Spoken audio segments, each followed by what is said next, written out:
कहना है। നിങ്ങൾ ഈ പിള്ളേരെ മനസ്സിലാക്കണം. तुम्हें बच्चों को समझना जरूरी है। നിങ്ങളുടെ നിങ്ങളുടെ അജണ്ടകളുടെ പേരിൽ ഇങ്ങനെയുള്ള മീറ്റിങ്ങുകളുടെ വിലയൊന്നും താഴ്ത്തിക്കെട്ടല്ല. हाँ, आप अपने एजेंडा के कारण अपने स्वभाव का जो है मूल्य कम ना करें। കഴിഞ്ഞ ആഴ്ച ഞാൻ പോയൊരു സഭയിൽ ഒരു പ്രശ്നം ഞാൻ പറയാം.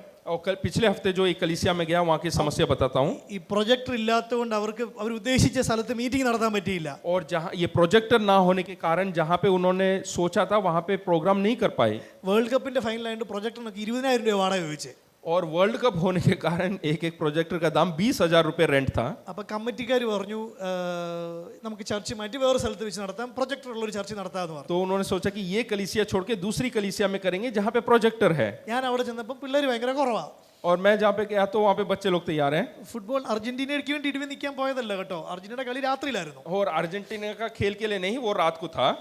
അവർ പറഞ്ഞു ഇങ്ങനെയാ, കുറേ ആൾക്കാർ പറഞ്ഞു, സീനിയേഴ്സ് ലീഡേഴ്സ് പറഞ്ഞു, ഞങ്ങൾക്ക് ആദ്യം പബ്ലിഷ് ചെയ്ത നോട്ടീസിൽ നിന്ന് മാറ്റി വേറൊരു നോട്ടീസ് അടിക്കാൻ ബുദ്ധിമുട്ടാണ്.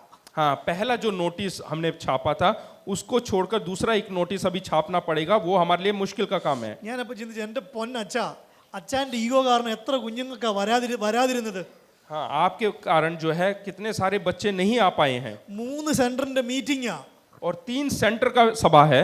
ഒരു സെന്റർ ഏറ്റവും കുഞ്ഞുങ്ങളുള്ള ഒരു സെന്ററിൽ നിന്ന് ഒറ്റ പിള്ളേർ വന്നിട്ടില്ല, കാര്യം ഈഗോ.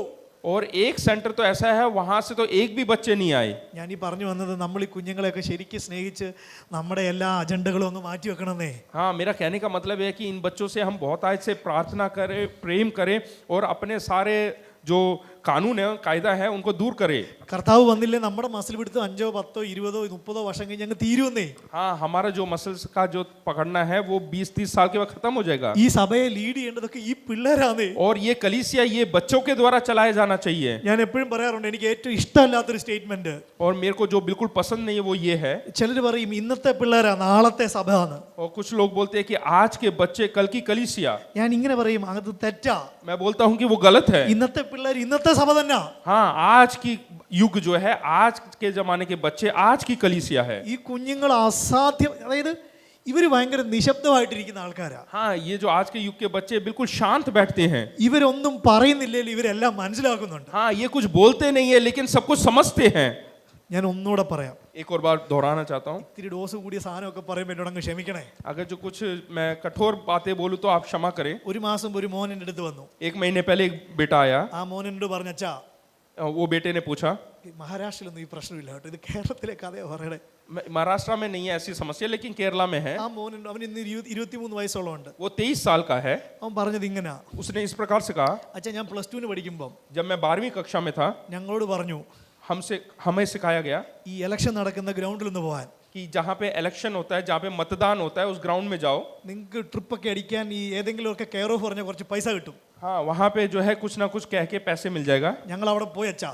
हम वहाँ पे गए ഞങ്ങളിങ്ങനെ ഓരോ എന്തോ പാനലിന്റെ ഒക്കെ പേര് പറഞ്ഞ് അവിടെ കുറച്ച് നേരം നിന്നു. और कुछ कुछ पैनल का नाम लेकर वहाँ पे खड़े रहे। അപ്പം ഞങ്ങൾ 3 പേര് പറഞ്ഞു ഇന്ന ഒമ്നി വാൻ്റെ അടുത്ത് എല്ലാം പറഞ്ഞു. फिर हमसे कहा कि वो ओमनी वैन के वहाँ पे जाओ। അപ്പോൾ അവിടെ കുറച്ച് പൈസ ഞങ്ങൾക്ക് കിട്ടി അച്ഛാ.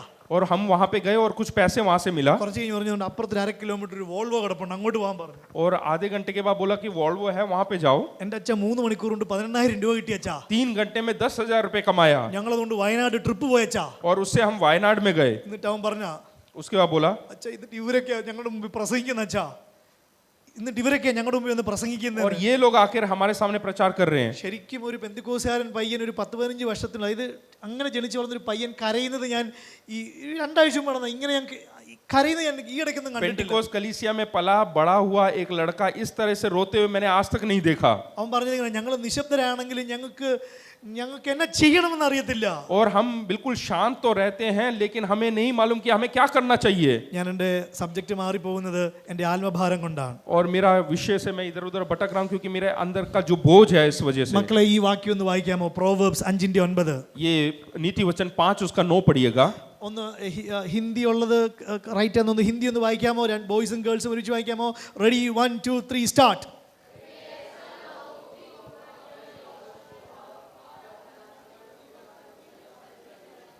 മലയാളം പറയുന്നു, നിന്റെ യൗവന ശക്തി. ऐसा ना हो कि अपना यश यानी कि जवानी में जो ताकत है, നിന്റെ ടീനേജും യൂത്ത് ഏജ്, यानी कि अपनी जो जवानी का जो ताकत है അത് അന്യന്മാർക്ക് കൊടുക്കല്ല്, वो औरों के हाथ में ना दे ക്രൂരന് കൊടുക്കരുത്. और क्रूर हाथों के हाथों में ना दे। ഇത് നിങ്ങളുടെ ഹാർട്ട് ബീറ്റ് ആയി മാറണം. और ये आपका स्वभाव होना चाहिए, ഹാർട്ട് ബീറ്റ് ആയി ये മാറണം. आपकी दिल की धड़कनें होना चाहिए। പറയണം, ഇല്ല ഞാൻ എന്റെ അന്യായമായിട്ട് എന്റെ ടൈം ടേബിൾ കൊടുക്കത്തില്ല. मैं किसी भी गलत चीज के लिए अपना समय नहीं व्यतीत करूंगा। തീരുമാനം എടുക്കുന്നവരൊന്ന് കരമുയർത്തി जो പറയാമോ? लोग निर्णय लेते हैं अपने हाथों को उठाकर बोले। ദൈവത്തിന് സ്തോത്രം ചെയ്യുന്നു. परमेश्वर ऐसा ही करने ഞാൻ पाए। നിങ്ങളെ മറ്റൊരു സ്ലൈഡ് കാണിക്കാം. एक और स्लाइड दिखाता हूँ। ഞാനൊരു മിഷൻ കോൺഫറൻസിൽ കുറെ വർഷങ്ങൾക്ക് മുമ്പ് പോയപ്പോൾ കണ്ടതാ. और कुछ साल पहले मिशन कॉन्फ्रेंस में गया था। ഗൂഗിളിൽ കയറി ജീസസ് എന്ന് ടൈപ്പ് ചെയ്താൽ अगर जो गूगल में जाके जीसस करके टाइप करोगे 416 മില്യൺ റിസൾട്ട് കിട്ടും. और 416 മില്യൺ रिजल्ट मिलेगा। എന്നാൽ ഗൂഗിളിൽ കയറി और गूगल में जाके പോൺ എന്ന് ടൈപ്പ് ചെയ്താൽ अगर जो आप पॉन करके टाइप करते हैं 951 മില്യൺ റിസൾട്ട് കിട്ടും. तो 951 मिलियन रिजल्ट मिलेगा। സത്യത്തിൽ എന്ത് ദുരന്തമാണിത്. देखिएगा कितनी खतरनाक बात है। ഞാനൊരു മറുവശം ഇവിടെ ഒരു ആത്മാവിൽ വചനവെളിപ്പാടിൽ ഒരു ദൂത് പറയാം. मैं यहाँ पे परमेश्वर की आत्मा में एक संदेश देना चाहता हूँ ഈ കാലഘട്ടത്തോട് എനിക്ക് വിളിച്ചു പറയാനുള്ള ഒരു ദൂത് പറയാം. और इस युग से जो मैं बताना चाहता हूँ वो संदेश बताता हूँ। ജീസസ് കോണ്ടന്റ് കൂടണമെങ്കിൽ എന്ത് ചെയ്യണം? अगर जो यीशु के बारे में अगर जो और अधिक कंटेंट बढ़ना है तो क्या करना है? നിങ്ങൾ നിങ്ങളുടെ ക്രിയേറ്റിവിറ്റി കോൺട്രിബ്യൂട്ട് ചെയ്യണം. जो आपका जो सोच विचार है, आप जो क्रियाशीलता है वो आपको बढ़ाना है। നിങ്ങളുടെ ആശയങ്ങളും നിങ്ങളുടെ എന്താ പറയേണ്ടത് ടാലൻസും നിങ്ങളുടെ ആത്മഭാരവും നിങ്ങളുടെ മികച്ച ക്രിയേറ്റിവിറ്റിയും കൊടുത്താൽ അത് വൈറലായി മാറിയാൽ അല്ലെങ്കിൽ അതിൻ്റെ എന്താ പറയുക അൽഗോരിതങ്ങളെ മാറ്റിമറിക്കാൻ തക്കവണ്ണം ഒരു അഭിഷേകത്തോടെ പലതും നിങ്ങൾ ചെയ്യണം. हाँ, तो आपको जो है आपके अंदर का जो सोच विचार है उसको बढ़ाकर वो आपको इस प्रकार से करना है कि वो वायरल हो और बहुत एल्गोरिदम बदल जाए। ഞാൻ ഇവിടെ എനിക്കൊന്ന് എല്ലാവരും സ്കൂൾ കോളേജ് സ്റ്റുഡൻസ് ആണ്. और मैं विश्वास करता हूँ कि स्कूल में जाने वाले, कॉलेज में जाने वाले विद्यार्थी होंगे। ഞാൻ ഇന്നലെ ഗ്ലോറിയയോട് പറയായിരുന്നു, कल मैंने ग्लोरिया से कहा നെഹമ്യ ഒരു ഹോട്ടൽ മാനേജ്മെന്റ് കഴിഞ്ഞ പയ്യനാ. कि नेहमिया ने होटल मैनेजमेंट किया हुआ एक बालक था। പാനപാത്രവാഹന അല്ലേ? പാനപാത്രവാഹന. हाँ, वो जो है राजा के सामने जो है भोजन के वस्तु लेके जाता था। കപ്പ് ബെയററാണ്. कहा वो जो है प्याला लेके जाता था। നമ്മുടെ ഇന്നത്തെ ഭാഷയിൽ ഹോട്ടൽ മാനേജ്മെന്റ് കഴിഞ്ഞ പയ്യനാ. यानी कि वो होटल मैनेजमेंट किया हुआ एक बच्चा। But look at his focus. लेकिन उसके ध्यान को देखेगा। ദൈവം അവനെ ഒരു വലിയ ഒരു ഡെവലപ്ഡ് നേഷനിൽ അയച്ചെങ്കിൽ പോലും അവന്റെ ഭാരം മുഴുവൻ യെരുശലേമിനെ കുറിച്ചായിരുന്നു. परमेश्वर ने उसको एक उन्नत देश में भेजा, उसके बावजूद भी उसका पूरा दर्शन यरूशलेम के बारे में था। പ്രാർത്ഥിക്കുന്നവനും ഉപവസിക്കുന്നവനും ഇടിവിൽ നിൽക്കുന്നവനുമായിരുന്നു. और वो जो है प्रार्थना करने वाला, उपवास करने वाला और मध्यस्थ प्रार्थना करने वाला था।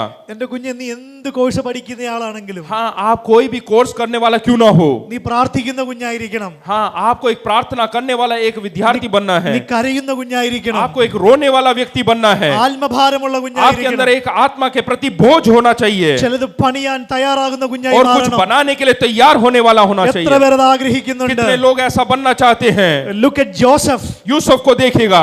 യോസഫ് എന്റെ ഭാഷയിൽ ഒരു ലോജിസ്റ്റിക് മാനേജറാണ്. और यूसुफ जो है एक लॉजिस्टिक यानी कि हर एक चीजों को उपलब्ध कराने वाला एक व्यक्ति था। ധാരാളം പാണ്ഡികശാലകൾ വെയർ ഹൗസുകൾ പണിത और മനുഷ്യനാണ്. उसने ऐसे बड़े बड़े वेयर हाउस बनाए जहां पे खाने पीने की चीजें रखा जा सकता है। അവനൊരു ലക്ഷ്യമുണ്ട്. उसके जीवन में एक लक्ष्य है। എനിക്കൊരു ലക്ഷ്യമുണ്ട്. मेरे अंदर एक लक्ष्य है എന്റെ സഹോദരന്മാരെയൊക്കെ ഒന്ന് രക്ഷിക്കണം. कि मुझे अपने भाइयों को बचाना है ക്ഷാമത്തിൽ നിന്ന് ജനത്തെ രക്ഷിക്കണം. और अकाल से बचाना है। എന്നെ ഏൽപ്പിച്ച രാജ്യത്തിന് ദൗത്യം ചെയ്യണം. और जो देश मुझे सौंपा गया है उसे बचाना है। സോ കുഞ്ഞെ, നീ ഒരു ഡോക്ടർ ആയിരിക്കാം. हाँ, हो सकता है कि आप एक डॉक्टर बने, you may be A nurse. हो सकता है कि आप नर्स बने ആർക്കിടെക്ട് ആയിരിക്കാം. या आर्किटेक्ट बने ഡിസൈനർ या ആയിരിക്കാം. डिजाइनर बने ഡ്രൈവർ या ആയിരിക്കാം. ड्राइवर हो പോളിടെക് പഠിക്കുന്ന या കുഞ്ഞായിരിക്കാം. पॉलिटिक पढ़ने वाले हो। പക്ഷെ എനിക്ക് നിങ്ങളോട് പറയാനുള്ളത്, ക്രിസ്തുവിൽ നിങ്ങൾക്ക് സ്വപ്നങ്ങൾ ഉണ്ടാവണം. लेकिन मैं बताना चाहता हूं कि प्रभु यीशु मसीह आपके जीवन में होना चाहिए। ദാനിയേലിനെ നിങ്ങൾ നോക്കിക്കേ. दानियल के बारे में देखें, ഒരു ഹൈ പ്രൊഫൈൽ സിഇഒയാ. वो एक सीईओ है। നമ്മുടെ ഭാഷയിൽ വേണമെങ്കിൽ പൊളിറ്റിക്കൽ സയൻസോ MBA ഒക്കെ കഴിഞ്ഞ പയ്യന് വേണേ പറയാം. इसका मतलब वो पॉलिटिकल साइंस किया हुआ एक व्यक्ति है। ഈ ക്യാമ്പസ് റിക്രൂട്ട്മെന്റ് ഒക്കെ എന്താ പറയേണ്ടത് ചെയ്യുന്ന പോലെ അവനെ റിക്രൂട്ട് ചെയ്ത ബാബിലോണിൽ और കൊണ്ടുപോയി. जैसे कैंपस के अंदर नौकरी के लिए रिक्रूट किया जाता है, चुना जाता है, वैसे ही वहां पे बेबीलोन में चुनकर लेकर गए। പ്രൊഫൈൽ മാറിയപ്പോൾ, और उसका जब प्रोफाइल बदल गया പടികൾ ചവിട്ടി കയറിയപ്പോൾ, और जब वो उच्च पद में चला गया, അവന്റെ ടൈം ടേബിൾ മാറിയില്ല കേട്ടോ. हाँ, उसका जो है ടൈം ടേബിൾ മാറിയില്ല. हाँ, उसका समय का जो समय टाइम टेबल नहीं बदला. ബ്രദറെ, ഞാൻ ഇങ്ങനെ പറയാറുണ്ട്, मैं ऐसा बोलता हूँ, നിങ്ങളുടെ ക്രിയേറ്റിവിറ്റി, आपका जो जो बनाते हैं, आप कुछ भी जो क्रिया बनाते हैं, നിങ്ങളുടെ ഹാർഡ് വർക്ക്, आपका जो मेहनत है, നിങ്ങൾ ടെക്നോ പാർക്കിനും ഇൻഫോ പാർക്കിനും മാത്രം കൊടുത്താൽ പോരാ. केवल आप टेक्नो पार्क या इन्फो पार्क में ही अपना गुण को नहीं देना है, നിങ്ങൾ ജോൺസൺ ആൻഡ് ജോൺസനും ആസ്ട്രമെഡ് സിറ്റിക്കും മാത്രം കൊടുത്താൽ പോരാ. या जॉनसन एंड जॉनसन को अपना गुण नहीं देना है, നിങ്ങൾ ടാറ്റ ഹോസ്പിറ്റലിനും ദുബായിലെ ഷെയ്ക്കിനും മാത്രം കൊടുത്താൽ പോരാ. टाटा या फिर दुबई के शेख को अपना गुण ना दे,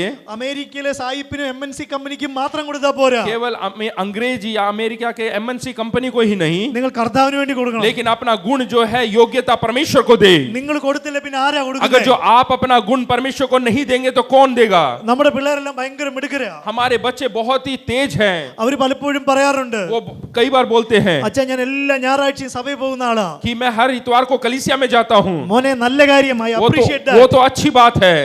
അവര് പറയാറുണ്ട്, ഞാൻ ദശാംശം കൃത്യമായി और കൊടുക്കാറുണ്ട്. मैं दशमांश भी जो है कलीसिया में देता हूँ. മോനെ നല്ല കാര്യം. वो भी अच्छी बात है. അതുക്കും മേലെ നിന്നെ വേണം. लेकिन उस सबसे बढ़कर परमेश्वर को आपकी जरूरत है. നിന്റെ ഐഡിയാസിനെ ഈ മഹാരാഷ്ട്രയ്ക്ക് വേണം. और आपके सोच विचार को इस महाराष्ट्र की जरूरत है. മൈഗ്രേഷൻ ഒന്നും തെറ്റാന്ന് ഞാൻ പറയത്തില്ല. मैं ये नहीं कह रहा कि इस जगह को छोड़कर किसी और जगह में जाना गलत है, പക്ഷെ നിങ്ങളുടെ മിഷൻ നിങ്ങൾ മറക്കരുത്. लेकिन आपका जो उद्देश्य, आपका जो जीवन का मकसद है, लक्ष्य, उसको ना भूले. ബൈബിളിൽ നടന്ന മൈഗ്രേഷൻ തന്നെ നിങ്ങൾ നോക്കി और बाइबल के अंदर के माइग्रेशन को आप देखें. ബാബിലോണിൽ പോയവർക്ക് തിരിച്ചു വരാൻ പലർക്കും മടിയായിരുന്നു. और बेबीलोन गए हुए लोगों में से उनको आलसपन था वापस आने के लिए. നിങ്ങൾ എല്ലാവരും അങ്ങോട്ട് പോയി തിരിച്ചു വരുമ്പോൾ ഇവിടെ പണി നടക്കാൻ പറ്റുമോന്ന് ഡൗട്ടാ. हाँ, वो ऐसे कह रहे हैं कि अगर जो आप सब लोग जो वहां पे गए थे वापस आएंगे तो काम हो पाएगा कि नहीं? ഇനി കർത്താവിന് ആരെ കൊണ്ടും ചെയ്യിക്കാൻ പറ്റും കേട്ടോ. परमेश्वर किसी से भी करा सकता है. ഞാൻ ഈ പറഞ്ഞു വന്നത് നിങ്ങളുടെ ടാലന്റ് കർത്താവിന് വേണ്ടി കൊടുക്കണം. आप अपने योग्यता को, आपके गुणों को परमेश्वर को दें. നിങ്ങൾ ഈ ദേശത്തെ മറക്കരുത്.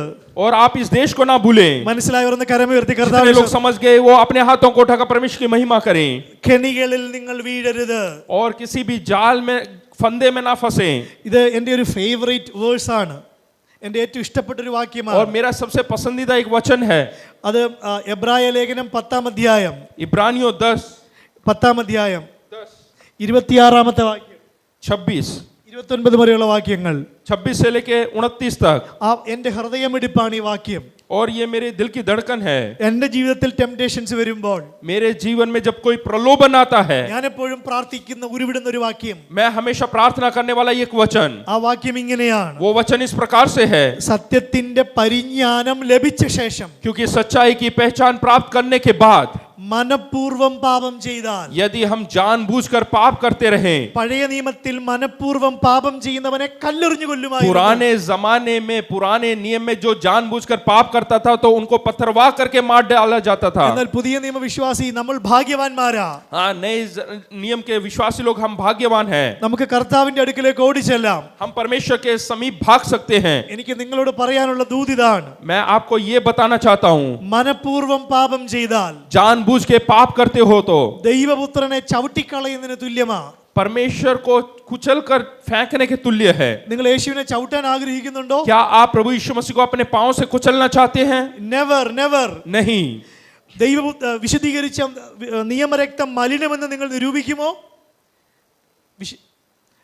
വിശുദ്ധീകരിച്ച രക്തം മലിനമെന്ന് നിങ്ങൾ വിചാരിക്കുമോ? हाँ, वाचा का लहू जो है वो पवित्र ठहराया गया, क्या आप उसको अपवित्र जानोगे? കൃപയുടെ ആത്മാവിനെ നിങ്ങൾ നിന്ദിക്കുമോ? और अनुग्रह के आत्मा का अपमान करोगे? ഒരിക്കലുമില്ല. नहीं. നിങ്ങൾ അത് തിരിച്ചറിയണം. आपको ये पहचानना जरूरी है. എട്ടാമത് പറയാൻ ആഗ്രഹിക്കുന്നു, 8वीं बात, ഇമോഷണൽ ഇന്റലിജൻസും മെന്റൽ ബാലൻസും ഭയങ്കര പ്രാധാന്യമുള്ളതാ. भावनात्मक बातें, बुद्धिमत्ता और मानसिक संतुलन बहुत जरूरी है. ന്യൂട്ടൺസ് ലോ എന്താ മക്കളെ? ന്യൂട്ടൺസ് ലോ, എവറി ആക്ഷൻ और न्यूटन का कानून क्या है, नियम क्या है? Opposite reaction. എന്നാൽ ഇന്റർനെറ്റ് ലോ എന്താണെന്നറിയാമോ? लेकिन इंटरनेट का जो कानून है वो क्या है? For every action there is an unequal and opposite overreaction. कि हर एक जो भी क्रिया है उसके विरोध में असमान बहुतायत का जो है क्रिया होगा. നമ്മൾ വിചാരിക്കുന്നതായിരിക്കും അപ്പുറത്തിരിക്കുന്ന ആൾ പ്രതീക്ഷിക്കുന്നേ. हम जो सोचते हैं वो नहीं होगा जो उस तरफ बैठे हैं. അടുത്തൊരു പ്രോബ്ലം, दूसरा एक समस्या, ഫോമോ എന്ന് പറഞ്ഞൊരു അസുഖം ഉണ്ടെന്നാ പറയുന്നത്. फोमो करके एक बीमारी है, ഫിയർ ഓഫ് മിസ്സിംഗ് ഔട്ട്. यानी कि हम खो ना जाए वैसा एक डर. ഞാൻ കുറച്ചു നേരം വാട്സാപ്പ് നോക്കിയില്ലെങ്കിൽ അയ്യോ എല്ലാം അവസാനിച്ചു. हाँ, अगर जो व्हाट्सएप नहीं देखा तो सब कुछ खत्म हो गया। ഇൻസ്റ്റാഗ്രാം നോക്കിയില്ലെങ്കിൽ ദൈവമേ എൻ്റെ ഫ്രണ്ട്സ് എല്ലാം എന്നെ ഇട്ടിട്ട് പോയി. हाँ, इंस्टाग्राम नहीं देखा तो दोस्त सब मुझे छोड़ दिए। So fear of missing out. हाँ, मैं खो ना जाऊं, ऐसा एक भय। പ്രായമുള്ളവർക്ക് ഈ പ്രശ്നം ഉണ്ടെന്നാ പറയുന്നത്. और जो बड़े बुजुर्ग हैं उनके अंदर भी ये समस्या करके बोलते हैं എനിക്കെല്ലാം നഷ്ടപ്പെട്ടു പോയെന്നേ. कि मेरा सब कुछ खो गया है। ഞാൻ 10ാം ക്ലാസ്സിൽ റാങ്ക് മേടിച്ചു, അല്ലെങ്കിൽ നല്ല മാർക്ക് ഉണ്ടായിരുന്നു, 10वीं कक्षा में अच्छा नंबर था, ഡിഗ്രി ഒക്കെ പാസ്സായി, डिग्री पास हुआ എന്നെ കെട്ടിച്ചു വിട്ടത് ബോംബെയിലാണ്. और मेरा शादी बॉम्बे में हुआ। എന്റെ കൂടെ പഠിച്ച 10ാം ക്ലാസ്സിൽ തോറ്റവൾ ന്യൂയോർക്കിലാണ്. और जो 10वीं में फेल हो गए थे वो न्यूयॉर्क में है। ഓ, എനിക്കാണെങ്കിൽ ഇംഗ്ലീഷൊക്കെ നന്നായി സംസാരിക്കാൻ मैं അറിയായിരുന്നു. अच्छे से अंग्रेजी बोल सकता हूँ। എന്റെ ക്ലാസ്സിൽ വാട്ട് വിച്ച് വില്ല് ദാറ്റ് ദിസ് ഹൗ ഇതിനപ്പുറം അറിയാത്ത ഒരുത്തനുണ്ടായിരുന്നേ. और ऐसे व्यक्ति थे जिसको अंग्रेजी कुछ बोलना ही नहीं आता था। അവൻ തന്റെ ദുബായ് ബുർജ് ഖലീഫയുടെ മുമ്പിൽ നിന്ന് ഫോട്ടോ ഇടുന്നേ. अभी वो जो है इस समय दुबई में है। Fear of missing out. यानी कि हम खो गए हैं, ऐसा एक डर, ഇതൊരു പ്രോബ്ലമാണ്. ये एक समस्या है। തൂൻബർഗിംഗ് എന്ന് പറഞ്ഞൊരു പ്രോബ്ലം ഉണ്ട്. एक तुम्बर्गी करके एक समस्या है। ഗ്രേറ്റ ട്യൂൻബർഗ് എന്ന് നിങ്ങൾ കേട്ടിട്ടുണ്ടോ? ग्रेटा तुम्बर्गी के बारे में आपने सुना है? ഒരു ഫേമസ് ക്ലൈമറ്റ് ആക്ടിവിസ്റ്റ് ആണ്. वो एक मौसम का जो एक्टिविस्ट है, कार्य करता है। ഡൊണാൾഡ് ട്രംപിനെ പോലും വെല്ലുവിളിച്ച് യുഎന്നിൽ പ്രസംഗിച്ച ടീനേജുകാരിയാണ്. यानी कि डोनाल्ड ट्रम्प को भी ललकारा हुआ एक जवान लड़की। പുള്ളിക്കാരി ഹിറ്റായപ്പം വന്നൊരു പ്രതിഭാസമാണെന്നാ പറയുന്നത് തൂൻബർഗിംഗ്. और वो जब फेमस हुई उस समय तुम्बर्गी करके आया है। അതായത് ചില ആൾക്കാരൊക്കെ ഇടും I am a climate activist, वो बोलेंगे कि मैं क्लाइमेट एक्टिविस्ट हूँ करके, I am a tree lover. मैं पेड़ों से वृक्षों से प्रेम करने वाले हूँ അപ്പൊ പെമ്പിള്ളേർ ഓർക്കും ഓ ട്രീ ലവർ ആ. करूँ। സ്വന്തം വീട്ടിൽ കരിവേപ്പില പോലും നട്ടിട്ടുണ്ടാവത്തില്ല. हो सकता है कि अपने घर में हो सकता है कि कड़ी पत्ता भी नहीं लगाया हो। ഇതിനെയാണ് തൂൻബർഗിംഗ് എന്ന് പറയുന്നത്. उसी को तुम्बर्गी बोलते हैं। സോ ഇങ്ങനെയുള്ളതൊന്നും പോയി നിങ്ങൾ ചാടല്ലേ, ऐसे किसी खतरे में ना फंसे, നിങ്ങൾ ഇമോഷണൽ ആവല്ലെന്ന്. आप भावनात्मक ना बने। ഈ ഇടയ്ക്ക് കണ്ണൂരിൽ ശ്യാംജിത്ത് എന്ന് പറഞ്ഞ ഒരാള് ഒരു പെങ്കൊച്ചിനെ കുത്തിക്കൊന്നു, കഴുത്തറുത്ത് കൊന്നു. श्यामजीत करके एक व्यक्ति ने एक लड़की को मार डाला। അവനാണെങ്കിൽ ശ്യാംജിത്ത് 3 വർഷം മുമ്പ് വിഷ്ണുപ്രിയ എന്ന് പറഞ്ഞ ആ പെങ്കൊച്ചിന്റെ പ്രൊഫൈൽ ഇങ്ങനെ അവൻ എഴുതിയിരുന്നത്. और उस प्रकार से उसने प्रोफाइल बनाया था, ഞാൻ ജീവിച്ചിരിക്കുമ്പോൾ मैं जब जिंदा रहूंगा എൻ്റെ പെണ്ണൊരിക്കലും സങ്കടപ്പെടരുത്, मेरी जो लड़की है वो कभी भी दुखी ना हो, സുഖത്തിലും ദുഃഖത്തിലും दुख और सुख में, നിനക്ക് താങ്ങായി ഞാനുണ്ടാവും. और तेरे लिए मैं सहारा हूँ। ആ കണ്ണുനീരിനി പൊഴിയുന്നത് और जो आंसू में से बह रहे हैं എൻ്റെ മരണസമയത്ത് മാത്രമാവും, वो केवल मेरे मृत्यु के समय में हो, തനിച്ചാക്കില്ല ഞാൻ നിന്നെ. और तेरा कोई नहीं, केवल मैं। പക്ഷെ ഇപ്പം കൊണ്ടോ കഴുത്തറുത്ത് കൊന്നു. लेकिन अभी देखेगा उसका गला काट कर मार डाला। പലരും ഇമോഷണലി ഒക്കെ പല യു ആർ സ്വീറ്റ് ഹാർട്ട് ഡാ, എന്നാ അടി നിന്റെ ആ ചിരി, ഓ. और भावना तक बातें बहुत सारा करेंगे, कितनी अच्छी मुस्कुराहट है करके वगैरह बहुत बोलेंगे। ബ്രോയുടെ ആ 6 പാക്ക് ഉണ്ടല്ലോ, ആ ടീഷർട്ട് ഇടുമ്പോൾ ബ്രോയ്ക്ക് കൊടുക്കത്തെ ലുക്കാ ബ്രോ. हाँ, वो जो ഭയങ്കര ഇന്റലിജന്റ് ബ്രോയാണ്, നിങ്ങളൊരു ബുദ്ധിജീവി ലുക്കാ. പെൺപിള്ളേരൊക്കെ അങ്ങനെയൊക്കെ പറയും, കെണിയിൽ പോയി ചാടരുത്. हाँ, वो भी लड़कियां भी इसी तरह बोलेंगे कि तुम्हारा 6 पैक वगैरह है करके, लेकिन उस जाल में ना फंसे। സോ നിങ്ങൾ തിരിച്ചറിയണം. अपना पहचाने। 9ാമത്തെ കാര്യം, 9वीं बात, ഞാൻ കൂടുതൽ ദിവസം വരെ ഞാൻ കുറച്ച് സമയം കൂടെ എടുക്കും.